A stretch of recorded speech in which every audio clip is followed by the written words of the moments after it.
Lockdown ಹಿನ್ನೆಲೆಡು ಜನಕ್ಲೆನ ಸಂಕಷ್ಟಗೆ ಸ್ಪಂದಿಸಾವನ ನಿಟ್ಟಿಡು ಅಂಬ್ಲಮಗರು ಗ್ರಾಮ ಪಂಚಾಯತಿರದ ಇಲ್ಲಾಗ kit ವಿತರಣೆ ಕಾರ್ಯಕ್ರಮಕ್ಕೆ ಸೋಮವಾರ ಶಾಸಕರು ಶ್ರೀ ಯುಟಿ ಖಾದರ್ ಚಾಲನೆ ಕೊರಿಯರು.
ಸಂಕಷ್ಟದ ಪೊರ್ತುಡು ಗ್ರಾಮಸ್ಥರನ್ನ ಒಟ್ಟಿಗೆ ಸ್ಪಂದಿಸಾವಣಿ ಪಂಚಾಯತ್ ಜವಾಬ್ದಾರಿ ಪನ್ಪಿನೇನು ಅಂಬ್ಲಮಗರು ಪಂಚಾಯತಿ ಆಡಳಿತ ತೋಜಾದ್ ಕೊಡ್ತುಂಡು.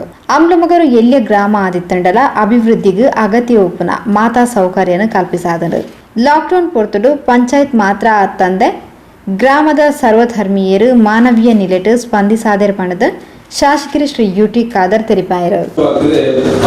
ಗ್ರಾಮ ಪಂಚಾಯತ್ನಲ್ಲಿ ಇವತ್ತು ಈ ಗ್ರಾಮಸ್ಥರ ಎಲ್ಲರಿಗೂ ಕೂಡ ಬಹುಶಃ ಒಂದು ಕುಟುಂಬದ ರೀತಿ ಉದ್ಯೋಗ ಮಾಡಲು ಅವಕಾಶ ಆಗಬೇಕು. ಅದು ಕಷ್ಟ ಕಾಲದಲ್ಲಿ ಸಂತೋಷ ಸಂದರ್ಭದಲ್ಲಿ ಎಲ್ಲರೂ ಕೂಡ ಜೊತೆಯಾಗಿ ಒಂದು ಗ್ರಾಮ ಒಂದು ಕುಟುಂಬದ ರೀತಿ ಇರುವಂತಹ ಒಂದು ಕಾರ್ಯಕ್ರಮವನ್ನು ಗ್ರಾಮ ಪಂಚಾಯತಿನ ಏರ್ಪಡಿಸಿದ್ದಕ್ಕೆ ಗ್ರಾಮದ ಅಧ್ಯಕ್ಷರನ್ನು ಉಪಾಧ್ಯಕ್ಷರನ್ನು ಸರ್ವ ಸದಸ್ಯರು ಕೂಡ ನಾನು ಅಭಿನಂದಿಸುವ ಶುಭಾಶಯ ಸಲ್ಲಿಸಿದ್ದೇನೆ. ಎಲ್ಲ ಗ್ರಾಮಸ್ಥರು ಅಭಿನಂದನೆ. ಯಾಕೆ ಅಮ್ಲಮಗವನ್ನು ಮಾತಾಡಿಲ್ಲ ಎಲ್ಲ ಜೊತೆಯಾಗಿ ಸೇರ್ತಾರೆ ಅಂತ ಏನಾದರೂ ಒಂದು ನೋಟ್ ಮಾಡಬೇಕಾದ್ರೆ ಅಮ್ಲಮಗು ಗ್ರಾಮ ಎಲ್ಲರಿಗೂ ಒಂದು ಮಾದರಿಯಾಗಿದೆ. ಇವತ್ತೆಲ್ಲ ಸಂಘ ಸಂಸ್ಥೆಗಳು ಕೆಲಸಗಳು ಕೂಡ ಗ್ರಾಮದ ಕಾರ್ಯಕ್ರಮ ಇದೆ ಕಟ್ಟಿದ್ದಾರೆ ಅಂತ ಹೇಳಿದಾಗ ನಾವೆಲ್ಲರೂ ಕೂಡ ಇವತ್ತು ಹಿರಿಯರು ಕಿರಿಯರು ಯುವಕರು ಈ ಗ್ರಾಮಕ್ಕಾಗಿ ನಾವು ಇವತ್ತು ಬಂದು ನಿಂತು ತಮ್ಮ ಸಮಯವನ್ನು ಮೀಸಲಿಟ್ಟುಕೊಂಡು ತಾವು ಭಾಗವಹಿಸಿ ಪರಸ್ಪರ ಒಂದು ಸೌಹಾರ್ದತೆ ಮತ್ತು ಒಂದು ಸೋದರತೆ ಮತ್ತು ಏಕತೆಯ ಗ್ರಾಮವಾಗಿ ನಾವು ಮಾಡಿಕೊಂಡು ಬಂದದ್ದು ಇದು ಭವಿಷ್ಯ ದಿನಗಳಲ್ಲಿ ಅಮಲಮಗು ಗ್ರಾಮ ಪಂಚಾಯತಿಯನ್ನು ಇನ್ನಷ್ಟು ಮುಂದಕ್ಕೆ ತೆಗೆದುಕೊಂಡು ಬರುವಂತಹ ವಿಚಾರ ಆಗ್ತದೆ ಹೇಳಿಕೆ ನಾನು ಬಯಸ್ತೇನೆ. ಅಮಲಮಗು ಗ್ರಾಮಕ್ಕೆ ಹಿಂದೆ ಗೊತ್ತಿದ್ದಾಗೆ ಬಹುಶಃ ಅತ್ಯಂತ ಅಭಿವೃದ್ಧಿಯಲ್ಲಿ ಬಹಳ ಹಿಂದೆ ತಂದ ಪರಿಸ್ಥಿತಿ. ಈಗ ನೀವು ತಗೊಂಡು ಹೋದ್ರೆ ಅಭಿವೃದ್ಧಿಯಲ್ಲಿ ಒಂದು ಹಂತ ನಮ್ಮ ಪರಿಸ್ಥಿತಿ. ಈಗ ರಸ್ತೆ ಇಲ್ಲದಂತ ಕಾಂಕ್ರೀಟ್ ಇಲ್ಲದಂತ ಯಾವ ರಸ್ತೆ ಕೊಡಿರ್ಲಿಕ್ಕೆ ಸಾಧ್ಯ ಇಲ್ಲ. ಮುಂಚೊಂದು ನಾನು ಫಸ್ಟ್ ಬಂದಾಗ ಬರೀ ಒಂದು ಮುಖ್ಯ ರಸ್ತೆ ಅರ್ಧ ಮಾತ್ರ ಡಾಮರ್ ಬೇರೆಲ್ಲ ಜಲ್ಲಿತ್ತು ಮತ್ತೆ ಎಲ್ಲ ಮೆಟ್ಲಲ್ಲದೆ ಒಂದು ಕೂಡ ರೋಡ್ ಇರಲಿಲ್ಲ. ಎಲ್ಲ ಮೆಟ್ಲು ಆ ಸೈಡ್ಗೆ ಗಟ್ಟಿಗುರಿಗೆ ಸೈಡ್ ಮಣ್ಣಲ್ಲದೆ ಬೇರೆ ಏನು ಕೂಡ ಅಲ್ಲಿ ಮಣ್ಣಾಗಿ ಬಿಟ್ಟದಲ್ಲದೆ ಏನು ಕೂಡ ಪರಿಸ್ಥಿತಿ. ಇವತ್ತು ನೀವು ನೋಡಿದ್ರೆ ಯಾವ ಮೆಟಲ್ ಇಲ್ಲ, ಎಲ್ಲ ಕೂಡ ಕಾಂಕ್ರೀಟ್ ಮತ್ತು ಡಾಂಬರೀಕರಣ ಎಲ್ಲ ಆಗಿದೆ ಅಂತ ಹೇಳಲಿಕ್ಕೆ ನಾನು ಇವತ್ತು ಬಯಸ್ತೇನೆ. ಮತ್ತೆ ಪ್ರೈಮರಿ ಶಾಲೆ ಹೈಸ್ಕೂಲ್ಗೆ ಹೈಸ್ಕೂಲ್ ಆಸ್ಪತ್ರೆ ಒಂದು ಸಣ್ಣ ಗ್ರಾಮ ಗೇಟೆಲ್ಲ ಮೂಲಭೂತ ಸೌಕರ್ಯ ಬೇಕಾ ಆ ಎಲ್ಲ ಸೌಕರ್ಯಗಳು ಈ ಗ್ರಾಮದಲ್ಲಿ ಅತ್ಯಂತ ಸಂತೋಷದಿಂದ ಇದಕ್ಕೆ ನಮ್ಮ ಅವ್ರಿಗೆ ಹಿರಿಯರು ಕೂಡ ನಾವಿವತ್ತು ನಂಬಿಸ್ಕೊಂಡು ಬಹಳಷ್ಟು ಹಿರಿಯರು ಇರ್ತಾರೆ. ಸಂಘಟನೆಯಲ್ಲಿ ನಮ್ಮ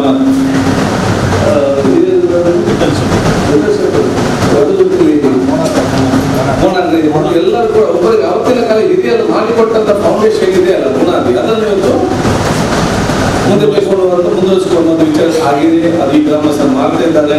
ನಮ್ಮ ನಿಮ್ಮೆಲ್ಲ ಮುಖ್ಯ ಜವಾಬ್ದಾರಿ ಏನು? ನಮ್ಗೆ ಉತ್ತಮವಾದ ವ್ಯವಸ್ಥೆ ನಮ್ಮ ಹಿರಿಯರು ಮಾಡಿಕೊಟ್ಟಿದ್ದಾರೆ. ನಮ್ಮ ಜವಾಬ್ದಾರಿ ಏನು? ನಾವೆಲ್ಲರೂ ಬಿಟ್ಟು ಹೋಗುವಾಗ ಈಗ ಸಣ್ಣ ಮಕ್ಕಳು ಯಾರಿದ್ದಾರೆ ಅವ್ರು ನಮ್ಮಷ್ಟು ದೊಡ್ಡದಾದಾಗ ಅವ್ರಿಗೆ ಇನ್ನಷ್ಟು ಉತ್ತಮವಾದ ಪ್ರದೇಶ ಬಿಟ್ಟು ಹೋಗುವ ಜವಾಬ್ದಾರಿ ನಮ್ಮ ನಿಮ್ಮೆಲ್ಲರ ಇವತ್ತು ಜವಾಬ್ದಾರಿ ಆಗಿದೆ. ಈ ಸಂದರ್ಭದಲ್ಲಿ ಗೊತ್ತಿದೆ ಮಾನವರ ವಿಶ್ವದಲ್ಲಿ ನಿಂತಿದೆ. ಈ ಬಹಳಷ್ಟು ಇವತ್ತು ಲಾಕ್ಡೌನ್ ಆಗಿ ಬಹಳ ಜನ ಸಂಕಷ್ಟ ಸಂದರ್ಭದಲ್ಲಿ ಎಲ್ಲರೂ ಕೂಡ ಅವರಿಂದ ಆದ ಸಹಕಾರವನ್ನು ಎಷ್ಟರ ಮಟ್ಟಿಗೆ ಸಾಧ್ಯ ಎಲ್ಲರೂ ಕೂಡ ಮಾನವೀಯತೆಯಿಂದ ಮುಖಾಂತರ ಮಾಡುವಂತಹ ಒಂದು 2 ತಿಂಗಳ ಕಾಲ ಅದು ಮಾನವೀಯತೆ ಮತ್ತು ಕರುಣೆಯ ಕಾಲ. ಎಲ್ಲರಿಗೆ ಎಷ್ಟು ಸಾಧ್ಯ ಇದೆ ಪ್ರತಿಯೊಬ್ಬರು ಕೂಡ ಅವರಿಂದ ಆಗುವಂತಹ ಸಹಕಾರವನ್ನು ಇನ್ನೊಬ್ಬರಿಗೆ ಎಲ್ಲ ರೀತಿಯಿಂದ ಮಾಡಿ ತಮ್ಮ ತಮ್ಮ ವಿಶೇಷವಾದ ಸಹಕಾರ ಕೊಟ್ಟಿದ್ದಾರೆ. ಆ ಸಂದರ್ಭ ಎಲ್ಲ ಸಂಘ ಸಂಸ್ಥೆಗಳು ಎಲ್ಲ ಯುವಕ ಹಿರಿಯರು ಯಾರು ಮುಂದೆ ಒಂದು ಸಹಕಾರ ಮಾಡಿದ್ದಾರೆ. ಖಂಡಿತವಾಗಿ ಅದರ ಪ್ರತಿಫಲ ಇವತ್ತರ ನಾಳೆ ದೇವರು ಕೊಟ್ಟೆ ಕೊಡ್ತಾರೆ ಹೇಳಲಿಕ್ಕೆ ನಾನು ಈ ಸಂದರ್ಭದಲ್ಲಿ ಗ್ರಾಮ ಪಂಚಾಯತ್ ಸಿಕ್ಕಿದ ಅವಕಾಶವನ್ನು ಚರ್ಚೆ ಮಾಡಿಕೊಂಡು ಎಲ್ಲ ಗ್ರಾಮಸ್ಥರ ಪ್ರತಿಯೊಂದು ಮನೆಗೆ ಯಾವ ಯಾವತ್ತೂ ತಾರತಮ್ಯ ಇಲ್ಲದೆ ಎಲ್ಲರಿಗೂ ಕೂಡ ಬಹಳ ವಿಶೇಷ. ನಾನು ಈ ಗ್ರಾಮದ ಎಲ್ಲ ಗ್ರಾಮದಲ್ಲಿ ಕೂಡ ಚರ್ಚೆ ಮಾಡುವಾಗ ಅದು ಕೆಲವರಿಗೆ ಕೊಟ್ಟು ಕೆಲವರು ಬಿಟ್ಟರೆ ಬೇಸರ ಆಗುವಂಥದ್ದು ನಾವು ಕೂಡ ಎಲ್ಲ ರೀತಿಯಿಂದ ಕೂಡ ವಾತಾವರಣ ಆಗ್ಬೇಕಂತ ಎಲ್ಲರೂ ಚರ್ಚೆ ಮಾಡೋದು ಕೂಡ ಒಂದು ಅತ್ಯಂತ ದೊಡ್ಡ ಒಂದು ಸಂತೋಷದ ವಿಚಾರ ಹೇಳಲಿಕ್ಕೆ ಬಯಸ್ತೇನೆ. ಈ ಒಂದು ಕಾರ್ಯಕ್ರಮ ಮುಖಾಂತರ ಇವತ್ತು ಎಲ್ಲ ಗ್ರಾಮ ಪಂಚಾಯತಿನಲ್ಲಿ ನಮ್ಮ ಈ ಒಂದು ಪ್ರದೇಶದಲ್ಲಿ ಇವತ್ತು ಪಾವೂರು ಆಯಿತು, ಕಿನ್ನಿ ಆಯಿತು, ಅಮ್ಮನೂರು ಆಯಿತು, ಹುಲಿಯಾಟ ಯಾರೆಲ್ಲ ಗ್ರಾಮ ಪಂಚಾಯತ್ ಅಧ್ಯಕ್ಷರು, ಉಪಾಧ್ಯಕ್ಷರು, ಅಧಿಕಾರಿ ವರ್ಗದ ಸದಸ್ಯರು ಆಸಕ್ತಿ ವಹಿಸಿದಾರ ಆ ಗ್ರಾಮದಲ್ಲಿ ಇವತ್ತು ಅವರಿಗೆ ಕೊಡುವಂಥ ಅವಕಾಶ ಕೂಡ ಆಗಿದೆ. ಅದಕ್ಕಾಗಿ ಒಂದು ಉತ್ತಮ ರೀತಿಯಿಂದ ಕಾರ್ಯಕ್ರಮ ಮಾಡೋದಕ್ಕೆ ನನ್ನ ವಿಶೇಷದ ಅಭಿನಂದನೆ ಶುಭಾಶಯಗಳನ್ನು ಸಲ್ಲಿಕೆ ನಾನು ಬಯಸ್ತೇನೆ. ಇವತ್ತು ಈಗಾಗಲೇ ಹೇಳಿದಾಗೆ ಈ ಒಂದು ರೋಗಕ್ಕೆ ಸಂಬಂಧಪಟ್ಟಾಗೆ ನಾವು ಹಿಂದೆಗಿಂತಲೂ ಇನ್ನು ಮುಂದೆ ಬಹಳಷ್ಟು ಜಾಗ್ರತೆ ಇರಬೇಕು. ಹಿಂದೆ ಲಾಕ್ಡೌನ್ ಇದ್ದು ಹೊರಗೆ ಯಾರು ಬರ್ತಾರೆ, ಯಾರು ಪಾಸಿಟಿವ್ ಎಲ್ಲ ಚೆನ್ನಾಗಿ ಗೊತ್ತಿತ್ತು. ಈಗ ಹಾಗೆಲ್ಲ ಯಾರು ಬರ್ತಾರೆ, ಯಾರು ಹೋಗ್ತಾರೆ, ಯಾರಿಗೂ ಕೂಡ ಗೊತ್ತಿರಲಿಲ್ಲ. ಅದು ಯಾರಿಗೂ ರೋಗ ಉಂಟು, ಯಾರಿಗೂ ರೋಗ ಇಲ್ಲ, ಇದರ ಬಗ್ಗೆ ಟೆಸ್ಟ್ ಕೂಡ ಮಾಡ್ತಾ ಇಲ್ಲ. ನಾವು ಕೊರೋನಾ ಜೊತೆ ಬದುಕಬೇಕು, ಹೌದು, ಅದು ಕೊಡದೆ ಸಾಯ್ಲಿಕ್ಕೆ ಆಗುದಿಲ್ಲ. ಆದ ಕಾರಣ ಬಹುಶಃ ನಾವು ಬಹಳ ಜಾಗೃತಿ ಅಂತ ವಿಚಾರ ಇವತ್ತು ಮಾಡ್ಬೇಕು. ನಾನು ಕೂಡ ಅಷ್ಟೇ ಮುಂಚೆ ಅಷ್ಟು ಸೀರಿಯಸ್ ಇರಲಿಲ್ಲ, ಯಾರೊಮ್ಮೆ ಒಂದು ಮಾಸ್ಕ್ ಆಗೋದು ಕಡಿಮೆ ಇದ್ದು. ಈಗ ನನಗೆ ಆಗಿದೆ. ಯಾಕಂತ ಹೇಳಿದ್ರೆ ಎಲ್ಲೆಲ್ಲಿಂದ ಬರ್ತಾರೆ ಗೊತ್ತಿಲ್ಲ, ಓಪನ್ ಆಗಿದೆ, ಎಲ್ಲ ಕಡೆ ಜನ ಬರ್ತಾರೆ. ಬಂದವರಿಗೆ ಟೆಸ್ಟ್ ಮಾಡುವಂಥ ಪರಿಸ್ಥಿತಿ ಏನಿದೆ. ಈಗ ಟೆಸ್ಟ್ ಇಲ್ಲದ ನಾವು ಎಲ್ಲೆಲ್ಲಿ ಹೋಗ್ತದೆ ಯಾರಿಗೆ ಗೊತ್ತಿದೆ. ಯಾರು ಮೊನ್ನೆ ನಮ್ಮ ಲಾಕ್ಡೌನ್ ಅಲ್ಲಿ ಇತ್ತು, ಅವನ ಟೆಸ್ಟ್ ಬರಲಿಲ್ಲ, ಅವನು ಮನೆ ಕಳಿಸಿದ್ರು ಗೋಲಿಯಾಟದಲ್ಲಿ. ಮರುದಿವಸದಲ್ಲಿ ಪಾಸಿಟಿವ್ದಲ್ಲಿ ಕರ್ಕೊಂಡು ಹೋಗಿ ಈಗ ಅವನ ಮನೆ ಸುತ್ತಮುತ್ತ ಎಲ್ಲ ಕೂಡ ಕ್ವಾರಂಟೈನ್ ಆಗಿ ಎಷ್ಟು ಜನಕ್ಕೆ ಮತ್ತೆ ಹರಡಿದೆ ಅಂತೇಳಿ ಗೊತ್ತಾಗುದಿಲ್ಲ. ಆದ್ರೆ ಎಲ್ಲರೂ ಕೂಡ ಬಹಳಷ್ಟು ಜಾಗೃತಿ ಒಂದು ವಿಚಾರ ಇವತ್ತು ಆಗ್ಬೇಕು. ನೀವೊಂದು ಇಡೀ ಒಂದು ಗ್ರಾಮ ಒಂದು ಕುಟುಂಬದ ರೀತಿ ನೀವು ಮುಂದುವರಿಸಿಕೊಂಡು ಹೋದ್ರೆ ಖಂಡಿತವಾಗಿ ಶಿವಮೊಗ್ಗ ಗ್ರಾಮಕ್ಕೆ ಬರಲಿಕ್ಕೆ ಸಾಧ್ಯವೇ ಇಲ್ಲ. ಆದಷ್ಟು ಅದೇ ಯಾರೇ ಹೊರಗಿಂದ ಬರಲಿ ಅವರೆಲ್ಲರೂ ಸ್ವಾಗತಿಸಬೇಕು. ಈಗ ಇಲ್ಲಿದ್ದವರು ಬಾಂಬೆಯಲ್ಲಿದ್ದಾರೆ, ಗುಜರಾತಲ್ಲಿದ್ದಾರೆ, ತಮಿಳುನಾಡಲ್ಲಿದ್ದಾರೆ, ಕೇರಳದಲ್ಲಿದ್ದಾರೆ, ಗೋವಾದಲ್ಲಿದ್ದಾರೆ. ಅವ್ರು ಬಂದ ತಕ್ಷಣ ಹೆದರಿಕೆಯಿಂದ ಆಗಬೇಕು. ಅವ್ರು ಇವರು ನಾವು ಅವ್ರು ಬರ್ಕೋಬೇಕು, ಆಯ್ತಾರೆ. ಅವರು ಅವರನ್ನು ನಾವು ಕರೆಸಿಕೊಂಡು ಆರೈಕೆ ಮಾಡಿ ಅವರನ್ನು ಸುಸ್ಥಿತಿ ಮಾಡೋದು ಜವಾಬ್ದಾರಿ ನಮ್ಮ ಜವಾಬ್ದಾರಿ. ನೀವು ಬರಬೇಕಂತ ಹೇಳಿದ್ರೆ ಎಲ್ಲಿಗೆ ಹೋಗುದು? ನಿಮ್ಮ ಗ್ರಾಮಸ್ಥರು ನೀವು ನೋಡೋದಿದ್ರೆ ಬೇರೆ ಗ್ರಾಮಸ್ಥರು ಯಾರು ನೋಡ್ತಾರೆ? ಅವ್ರು ರಸ್ತೆಯಲ್ಲಿ ಬೀಳಿಗೆ ನಮಗೆ ಸಾಧ್ಯ ಇಲ್ಲ. ಅದಕ್ಕೆ ನಾವು ಹೇಳಿದ್ವಿ, ಬಾಂಬೆಯಲ್ಲಿ ತಮ್ಮ ಅವ್ರನ್ನ ಕರೆಸ್ಕೊಳ್ಬೇಕು. ಅವ್ರು ಕ್ವಾರಂಟೈನ್ ಮಾಡಿ ಚಿಕಿತ್ಸೆ ಮಾಡಿ ಪಾಸಿಟಿವ್ ಇದ್ರೆ ಚಿಕಿತ್ಸೆ ಕೊಡಿ, ನೆಗೆಟಿವ್ ಇದ್ರೆ ಮನೆ ಕಳಿಸಿ. ಅದು ನಮ್ಮ ಜವಾಬ್ದಾರಿ. ನಾವು ನಮ್ಮ ಜಿಲ್ಲೆಯಲ್ಲಿ ನೋಡಿದ್ರೆ ಬಾಂಬೆ ಯಾಕೆ ನೋಡ್ತಾರೆ? ರಸ್ತೆ ಬಿದ್ದು ಸಾಯುವ ಪರಿಸ್ಥಿತಿ. ನಾನು 2-3 ಉದಾಹರಣೆ ಇದೆ. ನಾವು ಕೃಷ್ಣಕುಮಾರ್ ಪೂಜೆ ಮೊನ್ನೆ ಫೋನ್ ಮಾಡಿದ್ರು, 10 ಗಂಟೆ ಹೊರಗೆ ಫೋನ್ ಮಾಡಿ ನನಗೆ ಹೇಳ್ತಾರೆ, ಹೆಂಡತಿ ಮತ್ತು ಮಗ ಇಲ್ಲ ಮಂಗಳೂರಲ್ಲಿ. ಅವರು ಒಬ್ಬರೇ ಉತ್ತಮ ಕೆಲಸದಿದ್ದಾರೆ. ಅಲ್ಲಿ ಬರ 9 ಗಂಟೆಗೆ ಜ್ವರ ಗಿರಂತ ಏನಾದ್ರು ಪ್ರೈವೇಟ್ ಆಸ್ಪತ್ರೆ ಹೋದ್ರು. ಅವರಲ್ಲಿ ನಿಮಗೆ ಸ್ವಲ್ಪ ಪಾಸಿಟಿವ್ ಟೆಸ್ಟ್ ಇದೆ, ನೀವು ಕೋವಿಡ್ ಆಸ್ಪತ್ರೆ ಅಂಧೇರಿಗೆ ಹೋಗಿ ಅಂತ. ಇವರು ಅಂಧೇರಿ ಸರ್ಕಾರಿ ಆಸ್ಪತ್ರೆಗೆ ಹೋದಾಗ ಆಸ್ಪತ್ರೆ ಈಗ ಫುಲ್ ಇದೆ, ನಿಮಗೆ ಫೋನ್ ಮಾಡ್ತೇವೆ, ನೀವು ನಾಳೆ ಬನ್ನಿ ಅಂದ್ರೆ ರಿಟರ್ನ್ ಕಳಿಸ್ತಾರೆ. ರಿಟರ್ನ್ ಹೋದಾಗ ಅವರ ಫ್ಲಾಟ್ ಎಂಟರ್ ಮಾಡಿ ಫ್ಲಾಟ್ ಮಾಡ್ಬಿಡ್ತಿಲ್ಲ. ಅವರು ಫ್ಲಾಟ್ ಅವ್ರದ್ದೇ, ಉತ್ತಮ ಕುಟುಂಬಸ್ಥರು, ಹೆಂಡತಿ ಮಕ್ಕಳು ಇಲ್ಲಿದ್ದಾರೆ, ಅವರೊಬ್ಬರು ಅಲ್ಲಿದ್ದಾರೆ, ಅವ್ರು ಎಂಟರ್ ಮಾಡಲಿಕ್ಕೆ ಬಿಡುದಿಲ್ಲ.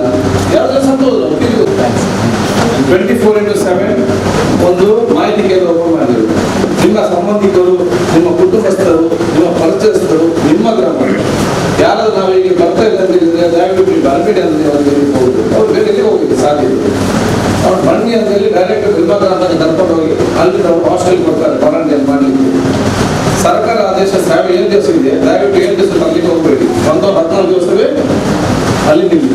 ಆ ಆದೇಶ ಏನೇನು ನೀವು ನಿಮ್ಮ ಗ್ರಾಮಸ್ಥರು 14 ದಿವಸ ಅಲ್ಲಿ ಹಾಸ್ಟೆಲ್ ಎಲ್ಲ ಫ್ರೀ ವ್ಯವಸ್ಥೆ, ನೀವು ಮನೆಯಿಂದ ಊಟ ತಗೊಂಡು ಹೋಗಿ ಅವರಿಗೆ ಕೊಡ್ಬೋದು.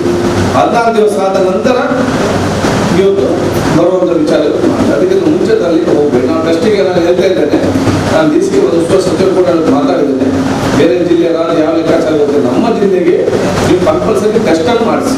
ಬಂದವರಿಗೆ ನೆಗೆಟಿವ್ ಇದ್ದರೂ ಮನೆ ಕಳಿಸಿ, ಪಾಸಿಟಿವ್ ಇದ್ದರೂ ಚಿಕಿತ್ಸೆ ಕೊಡಿ. ನಮ್ಮ ಜಿಲ್ಲೆಗೆ ಮಾಡಬೇಕು. 5 ದಿವಸದ್ದು ಏನಿಲ್ಲ. ಆದಾಗ ನಾನು ನಿಮಗೆ ಯಾಕೆ ಜಾಗೃತೆ ಬೇಕು, ಗಾಬರಿ ಬೇಡ.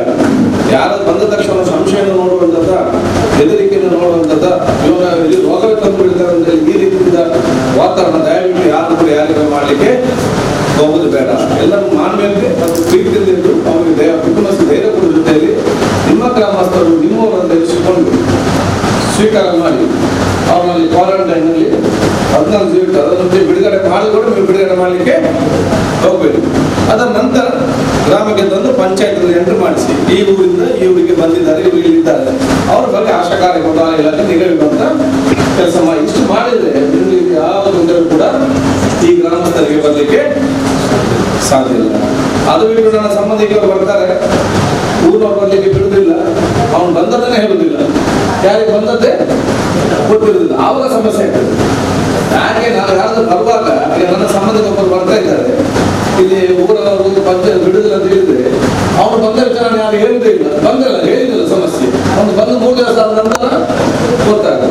ಆಗ ಅವನು ಬಂದು ಪಾಸಿಟಿವ್ ನೆಗೆಟಿವ್ ಯಾರಿಗೆ ಹಾಕ್ಸ್ಬೇಕು ಯಾರಿಗೂ ಕೂಡ ಗೊತ್ತಿರುವುದಿಲ್ಲ.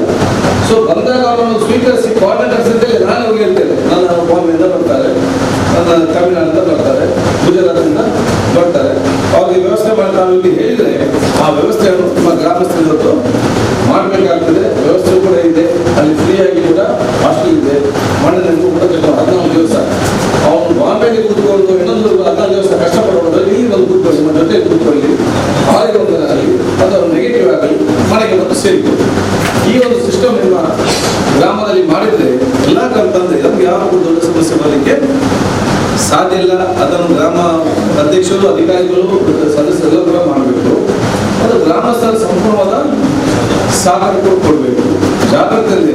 ಆದ ಹೆದರಿಕೆ ಮತ್ತು ಇನ್ನೊಂದು ಅವರು ಒಂದು ಸಂಬಂಧ ಯಾರನ್ನು ಕೂಡ ದೂರ ಮಾಡೋ ವಿಚಾರ ಯಾರು, ಯಾಕೆ ಮಾನವೀಯತೆ ಒಂದು ಕರ್ಣೆ ಕಾಲ. ಈ ಟೈಮ್ ನಮಗೆ ಮಾನವೀಯತೆ ಇಲ್ಲದಿದ್ದರೆ ಮತ್ತೆ ಮಾನವೀಯತೆ ನಮಗೆ ಯಾವಾಗ ಬರ್ತದೆ? ಈ ಒಂದು ವಿಚಾರದಲ್ಲಿ ಇದು ಒಂದು ಸಂದರ್ಭದಲ್ಲಿ ಒಬ್ಬರಿಗೊಬ್ಬರು ಸಹಕಾರ ಕೊಡೋದು ವಿಶೇಷವಾದ ಮನೋಭಾವವನ್ನು ನಾವು ಪ್ರತಿಯೊಬ್ಬರು ಕೂಡ ಇವತ್ತು ಹಮ್ಮಿಕೊಳ್ಬೇಕಂತೇಳಿ ನಾನು ಪ್ರತಿಯೊಬ್ಬರಿಗೂ ಹೇಳಿಕೆ ನಾನು ಇವತ್ತು ಬಯಸ್ತೇನೆ. ಅದರ ನಂತರ ಬೇರೆ ಸಮಸ್ಯೆ ಎತ್ತವರಿಗೆ ಮಕ್ಕಳ ಶಿಕ್ಷಣದ ಬಗ್ಗೆ ಚರ್ಚೆ, ಸಮಸ್ಯೆ 10ನೇಲಿದ್ದ ಮಕ್ಕಳಿಗೆ ನಾನು ಕಲಿತ ಎಕ್ಸಾಮ್ ಮುಕ್ತಾ ಇರುವಂತ ಒಂದು ಸಮಸ್ಯೆ, ಈ ಅಂಗಡಿಯವರಿಗೆ ಓಪನ್ ಮಾಡಿದ ವ್ಯಾಪಾರ ಆಗ್ತಾ ಇಲ್ಲ ಅದೊಂದು ಟೆನ್ಷನ್. ಸಣ್ಣ ಮಕ್ಕಳಿಂದ ದೊಡ್ಡವರ ತನಕ ಕೂಡ ಟೆನ್ಷನ್ ಇದ್ದಾರೆ. ಅದರ ಟೆನ್ಷನ್ಗೆ ಮದ್ದಿಲ್ಲ, ಎಲ್ಲರಿಗೆ ಮದ್ದಿದೆ. ನಿಮ್ಮ ಟೆನ್ಷನ್ಗೆ ಯಾರು ಸಿಗಲಿಕ್ಕೆ ಸಾಧ್ಯ ಇಲ್ಲ. ಸೊ ಯಾರು ಟೆನ್ಷನ್ ಮಾಡಲಿಕ್ಕೆ ಹೋಗ್ಬೇಕು. ಸ್ವಲ್ಪ ಕಾಲ ಕ್ರಮೇಣ ಎಲ್ಲರಿಗೂ ಸರಿಯಾದ ಇವತ್ತು ಹೋಗ್ತದೆ. ಉತ್ತಮವಾದ ಆಶಾಭಾವನೆಯಿಂದ ಒಂದು ಸಕಾರಾತ್ಮಕವಾದ ನಿಲುವು ಅದು ಪ್ರತಿಯೊಬ್ಬರ ನಿಲುವು ಆಗಬೇಕು ಅಂತ ಹೇಳಿಕೊಂತ ಮತ್ತೊಮ್ಮೆ ಅಧ್ಯಕ್ಷರಿಗೆ, ಉಪಾಧ್ಯಕ್ಷರಿಗೆ, ಎಲ್ಲ ಸದಸ್ಯರಿಗೆ, ಇವರೆಲ್ಲ ಹಿರಿಯರಿಗೆ, ಅವರೆಲ್ಲ ಸಂಘ ಸಂಸ್ಥೆಗಳಿಗೆ, ಎಲ್ಲ ತಾಲೂಕು ಮುಖಂಡರಿಗೆ, ಎಲ್ಲ ನಮ್ಮ ಆರೋಗ್ಯ ವಿವಿಧ ಎಲ್ಲ ನಮ್ಮ ಅಧಿಕಾರಿ ವರ್ಗದವರು ನನ್ನ ವಿಶೇಷದ ಅಭಿನಂದನೆ, ಶುಭಾಶಯಗಳನ್ನು ಸಲ್ಲಿಸಿಕೊಂಡು ಎಲ್ಲ ಕೆಲಸ ಉತ್ತಮವಾಗಿ ಮಾಡಿದ್ದೀವಿ. ಈ ಕೆಲಸವು ಇನ್ನಷ್ಟು ಉತ್ತಮವಾದ ವಿಚಾರ ಆಗಲಿ. ಕುಡಿಯುವ ನೀರಿಗೆ ಸಂಬಂಧಪಟ್ಟಾಗ ನಾನು ಈಗ ಹೇಳಿದ್ದೇನೆ, ಕೆಲಸ ಇವತ್ತು 220 ಕೋಟಿಯಲ್ಲಿ ಸ್ಟಾರ್ಟ್ ಆಗಿದೆ. ನೀವೆಲ್ಲ ನೋಡ್ತಾ ಇದ್ದೀರಿ, ಇಷ್ಟು ಕೆಲಸ ಯಾವ ಕ್ಷೇತ್ರದಲ್ಲಿ ಕೂಡ ನಡೀತಿಲ್ಲ, ಒಂದು ಕ್ಷೇತ್ರ ಮಾತ್ರ ನಡೀತಾ ಇದೆ. ಅದು ನೀವೆಲ್ಲ ನನಗೆ ಅಧಿಕಾರ ಕೊಟ್ಟು ಉತ್ಸವ ಸತ್ಯ ಮಾಡಿದ ಕಾರಣ ಇದೊಂದು ಯೋಜನೆ ತರಲಿಕ್ಕಾಗಿತ್ತು. ನೀವು 1-1.5 ವರ್ಷದಲ್ಲಿ ಸಂಪೂರ್ಣವಾಗಿ ನಿಮ್ಮ ಮನೆ ಮನೆಗೆ 24 ಗಂಟೆ ಕುಡಿಯುವ ನೀರಿನ ವ್ಯವಸ್ಥೆ ಇವತ್ತು ಜಾರಿಯಲ್ಲಿದೆ. ಅದು ನಾನು ನಿಮ್ಮ ನೀರಿನ ಅದೇ ಒಂದು ಸಮಸ್ಯೆ ಕಂಪ್ಲೀಟ್ ಆಗಿ ಬಗೆಹರಿಕೊಂಡು ಹೋಗ್ತದೆ.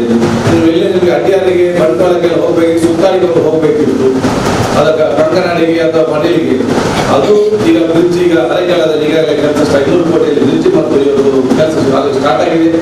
ಆದ್ರೆ ಅದು ಈ ಗ್ರಾಮದ ಅಭಿವೃದ್ಧಿಯನ್ನು ಏನಾದರೂ ಅರೆಕಾಲ ಬ್ರಿಡ್ಜ್ ಕಂಪ್ಲೀಟ್ ಆದರೆ ಮತ್ತು ಈ ಗ್ರಾಮದ ಅಭಿವೃದ್ಧಿಯನ್ನು ಯಾರನ್ನು ಕೂಡ ತರಲಿಕ್ಕೆ ಸಾಧ್ಯ ಇದೆ. ಕೇಂದ್ರವಾದ ಸ್ಥಳ ಆಗ್ತದೆ. ಆದರೆ ನಿಮ್ಮಲ್ಲಿ ಯಾರಾದ್ರೂ ಸ್ವಲ್ಪ ಜಾಗ ಉಂಟು, ದಯವಿಟ್ಟು ಮಾಡಲಿಕ್ಕೆ ಹೋಗ್ಬೇಕು.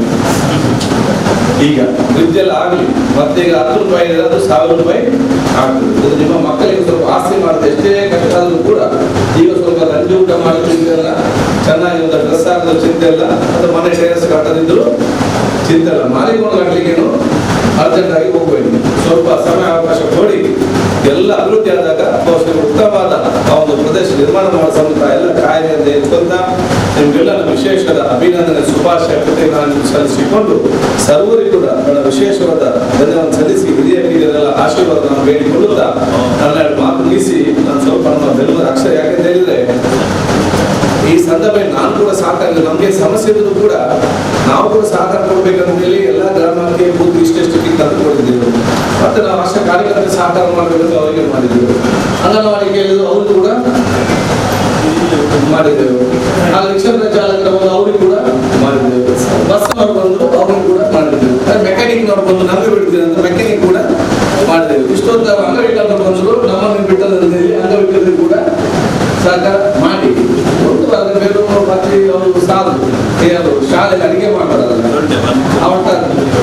ಅವರಿಗೆ ಪರಿಸ್ಥಿತಿಯೂ ಚೆನ್ನಾಗಿಲ್ಲ. ಉಳಿದ 3,000 ವೇತನ ಅವರಿಗೆ ಅದಕ್ಕೆ ನಮ್ಮ ಅಡಿಗೆ ಮಾಡೋದಕ್ಕೆ ಮತ್ತು ಅವರಿಗೆ ಧೈರ್ಯ ಕೇಳುವಂಥ ಶಕ್ತಿ ಕೂಡ ಇಲ್ಲ. ಸೊ ಅವರನ್ನು ಗುರುತಿಸಿಕೊಂಡು ಇವತ್ತು ನಾವು ಅವರಿಗೆ ನಮ್ಮ ಬೆಲ್ಮನಲ್ಲಿ ಇಟ್ಟಿದ್ದೇವೆ, ಅಲ್ಲಿ ಕಾಯ್ತಾ ಇದ್ದಾರೆ. ಸ್ವಲ್ಪ ಬೇಗ ಹೋಗಲಿಕ್ಕೆ ತಾವೆಲ್ಲ ತಮ್ಮ ಅನುಮತಿ ಸಹ ಕೊಡಬೇಕು ಹೇಳಿಕ್ಕೆ ನಾನು ಇವತ್ತು ಬಯಸಿ ಮತ್ತೊಮ್ಮೆ ಅಧ್ಯಕ್ಷರನ್ನು ಉಪಾಧ್ಯಕ್ಷ ಸದಸ್ಯ ಅಧಿಕಾರಿಗಳು ಎಲ್ಲ ನಾನು ವಿಶೇಷ ಗುರ್ಕಾರನ್ ವಯಸ್ಸಿನ ಅಮ್ಲಮಗರು ಗ್ರಾಮ ಪಂಚಾಯತ್ ಅಧ್ಯಕ್ಷರು ಮೊಹಮ್ಮದ್ ರಫೀಕ್ ಪಾತ್ರರೊಂದು ಗ್ರಾಮದ ಜನಗಳು ಸಂಕಷ್ಟ ಡುಪ್ಪುನೇನು ತೋದು ಸಾರಥ ಅಶ್ವ ಕುಟುಂಬಲಿಗೆ ಪಂಚಾಯತ್ ಕಾನೂನು ವ್ಯಾಪ್ತಿಡು ಪಡಿತರ ಕಿಟ್ನು ವಿತರಿಸಾವಂದಿದ್ದು ಪ್ರತಿ ಇಲ್ಲಗ್ಲ ಮುಟ್ಟಾವ ಪಂಡು ತೆರಿಪಾಯರು. ದೇಶ ಮತ್ತು ವಿದೇಶದಲ್ಲಿ ಇರತಕ್ಕಂತಹ ಕೋವಿಡ್-19 ಕೊರೋನಾ ಎಂಬ ಮಹಾಮಾರಿ ರೋಗದಿಂದ ಇಡೀ ರಾಷ್ಟ್ರ ಮತ್ತು ಅಂತಾರಾಷ್ಟ್ರೀಯ ವ್ಯಾಪ್ತಿಯಲ್ಲಿ ತತ್ತರಿಸುವಂತಹ ಈ ಒಂದು ಸಮಯದಲ್ಲಿ ಅಮ್ಲಮಗೂರು ಗ್ರಾಮದ ಸರಿಸುಮಾರು 1,050 ಕುಟುಂಬಗಳಿಗೆ ಪಂಚಾಯತ್ ವತಿಯಿಂದ ಕಾನೂನಿನ ಚೌಕಟ್ಟಿನ ರೂಪದಲ್ಲಿ ಏನು ನಮ್ಮಿಂದ ಒಂದು ಸಹಾಯ ಕಿಟ್ ಕೊಡಲಿಕ್ಕೆ ಸಾಧ್ಯ ಇದೆಯೋ ಆ ಒಂದು ಕಿಟ್ಟನ್ನು ವಿತರಿಸುವಂತಹ ಒಂದು ಕಾರ್ಯಕ್ರಮದ ಉದ್ಘಾಟನೆಗೆ ತಾವೆಲ್ಲರೂ ಬಂದಿದ್ದೀವಿ. 1,005 ಕುಟುಂಬಗಳಿಗೆ ಇಲ್ಲಿ 35 ನಮ್ಮ ಗ್ರಾಮದಲ್ಲಿ ಸರಿಸುಮಾರು 1,035 ಕುಟುಂಬ ಮನೆಗಳಿವೆ. ಎಲ್ಲರನ್ನೂ ಇಲ್ಲಿ ಕರೆಯಲಿಕ್ಕೆ ಅನಾನುಕೂಲವಾದ ಕಾರಣ, ಈಗಿನ ಪರಿಸ್ಥಿತಿಯಲ್ಲಿ ಎಲ್ಲರನ್ನೂ ಕರೆಯಲಿಕ್ಕೆ ಸಾಧ್ಯವಾಗದ ಕಾರಣ ಪ್ರತಿ ವಾರ್ಡಿನ 12 ಕುಟುಂಬಗಳಂತೆ 5 ವಾರ್ಡಿನ 60 ಕುಟುಂಬಗಳಿಗೆ ಇವತ್ತು ವಿತರಿಸುವಂತಹ ಕಾರ್ಯಕ್ರಮ ಮಾಡಿದ್ದೇವೆ. ಉಳಿದ 1,000 ಕುಟುಂಬಗಳಿಗೆ ಪಂಚಾಯತ್ 13 ಸದಸ್ಯರು ಸೇರಿ ಆಯಾ ಕುಟುಂಬಸ್ಥರ ಮನೆಗೆ ಭೇಟಿ ಕೊಟ್ಟು ಖುದ್ದಾಗಿ ನಾವು ಭೇಟಿ ಕೊಟ್ಟು ಗುರುವಾರ ಕಿಟ್ಟನ್ನು ವಿತರಣೆ ಮಾಡ್ತೇವೆ. ಬಹುಶಃ ಈ ಒಂದು ಕಾರ್ಯಕ್ರಮ ಅದ್ದೂರಿಯಾಗಿ ಮಾಡಬೇಕಂತ ನಮಗೊಂದು ಆಸೆ ಇತ್ತು. ಕೊನೆಯ ಪಂಚಾಯತ್ ವ್ಯಾಪ್ತಿಯಲ್ಲಿ ನಮ್ಮ ಅವಧಿಯ ಇದು ಕೊನೆಯ ಒಂದು ಸಭೆಯಾಗಿರ್ಬೋದು ಅಂತ ಅನಿಸಿದ ಕಾರಣ ನಾವು ಸ್ವಲ್ಪ ಅದ್ದೂರಿಯಾಗಿ ಮಾಡಬೇಕಂತ, ಆದರೆ ಕಾರಣಾಂತರದಿಂದ ಅದು ಸಾಧ್ಯವಾಗಲಿಲ್ಲ. ಇಲ್ಲಿ ಸ್ಥಳದ ಹೊರಗಡೆ ನಾವು ಮಾಡಿದ್ದೇವೆ, ಸಾವಿನಲ್ಲಾಗಿ ಮಳೆಯ ಕಾರಣ ಒಳಗೆ ಮಾಡಿದ್ದೇವೆ. ಆದರೆ ಸ್ಥಳದ ಅಭಾವದ ಕಾರಣ ಎಲ್ಲರ ಹತ್ರ ನಾನು ಕ್ಷಮೆಯನ್ನು ಕೋರ್ತೇನೆ. ಬಹುಶಃ ಈ ಒಂದು ಕಾರ್ಯಕ್ರಮದಲ್ಲಿ ನಾವೆಲ್ಲ ಮಾಜಿ ಅಧ್ಯಕ್ಷರುಗಳನ್ನು, ನಮ್ಮ ಗ್ರಾಮದ ಎಲ್ಲ ಸಂಘ ಸಂಸ್ಥೆಯ ಅಧ್ಯಕ್ಷರುಗಳನ್ನು, ಮತ್ತೆ ದೇವಸ್ಥಾನ ಮಸೀದಿ ಚರ್ಚಿಗಳ ಅಧ್ಯಕ್ಷರುಗಳನ್ನು, ವಿವಿಧ ಕ್ಲಬ್ಬಿನ ಅಧ್ಯಕ್ಷರುಗಳನ್ನು ನಾವಿವತ್ತು ಈ ಕಾರ್ಯಕ್ರಮಕ್ಕೆ ಆಹ್ವಾನಿಸಿದ್ದೇವೆ. ಇದರ ಉದ್ದೇಶ ಏನೆಂದರೆ ಬಹಳ ಒಂದು ಅದ್ಭುತವಾದಂತಹ ಒಂದು ಉದ್ದೇಶ ನಮ್ಮದು. ಯಾವುದಂದ್ರೆ ನಾವು ಇಡೀ ರಾಜ್ಯ ವ್ಯಾಪ್ತಿಯಲ್ಲಿ ನೋಡುವಾಗ ಅಮ್ಲಮಗೂರು ಗ್ರಾಮದ ಸಂಘ ಸಂಸ್ಥೆ ಮತ್ತು ಮಸೀದಿ ಚರ್ಚ್ ದೇವಸ್ಥಾನದ ಆಡಳಿತ ಸಮಿತಿಯವರು ಸೇರಿಕೊಂಡು ಗ್ರಾಮದ ಜನರಿಗೆ ಮಾಡಿದಂತಹ ಸಹಾಯ ಸಹಕಾರ ಇನ್ನು ಯಾವುದೇ ಗ್ರಾಮದಲ್ಲಿ ನಮಗೆ ಕಾಣಲಿಕ್ಕೆ ಸಾಧ್ಯವಾಗಿಲ್ಲ. ಆ ಒಂದು ಉದ್ದೇಶದಿಂದ 28 ಸಂಘ ಸಂಸ್ಥೆಗಳನ್ನು ನಾವು ಗುರುತಿಸಿ ಅದರ ಅಧ್ಯಕ್ಷರುಗಳನ್ನು ನಾವಿವತ್ತು ಈ ಸಭೆಗೆ ಆಹ್ವಾನವನ್ನು ಕೊಟ್ಟಿದ್ದೇವೆ. 90% ಅಧ್ಯಕ್ಷರುಗಳು ಈ ಸಭೆಯಲ್ಲಿ ಹಾಜರಾಗಿದ್ದಾರೆ. ತಾಲೂಕ್ ಪಂಚಾಯತ್ ಅಧ್ಯಕ್ಷರು ಮೊಹಮ್ಮದ್ ಮೋನು ಮಲಾರ್, ಪಂಚಾಯತ್ ಉಪಾಧ್ಯಕ್ಷರು ಯಶೋಧ, ಜಿಲ್ಲಾ ಪಂಚಾಯತ್ ಮಾಜಿ ಸದಸ್ಯರು ಎನ್ಎಸ್ ಕರೀಂ, ತಾಲೂಕ್ ಪಂಚಾಯತ್ ಮಾಜಿ ಸದಸ್ಯರು ಸುದರ್ಶನ್ ಶೆಟ್ಟಿ, ಶ್ರೀ ಲಕ್ಷ್ಮೀ ನರಸಿಂಹ ದೇವಸ್ಥಾನದ ಅಧ್ಯಕ್ಷರು ಪದ್ಮನಾಭ ರೈ, ಪಂಚಾಯತ್ ಮಾಜಿ ಅಧ್ಯಕ್ಷರು ಶ್ರೀ ಸಂಜೀವ ಶೆಟ್ಟಿ, ಸೀತಾರಾಮ್ ಸಾಲಿಯನ್, ವಿಠಲ್ ಶೆಟ್ಟಿ, ಎಲ್ಆರ್ ಚರ್ಚದ ಧರ್ಮಗುರು ಫಾದರ್ ಗಿಲ್ಬರ್ಟ್ ಡಿಸೋಜಾ, ಎಲ್ಆರ್ ಮಸೀದಿಯ ಅಧ್ಯಕ್ಷರು ಇಬ್ರಾಹಿಂ, ಅಮ್ಲಮಗರು ಮಸೀದಿಯ ಅಧ್ಯಕ್ಷರು ಅಬೂಬಕರ್ ಸ್ವಾಗತ್, ಪ್ರಮುಖರು ಚಂದ್ರಹಾಸ್, ಇಬ್ರಾಹಿಂ, ಲೋಕನಾಥ್ ಇಂಚಿತಿ ಪ್ರಮುಖರು ಪಾಲ್ಪಡಲಿದ್ದಾರೆ.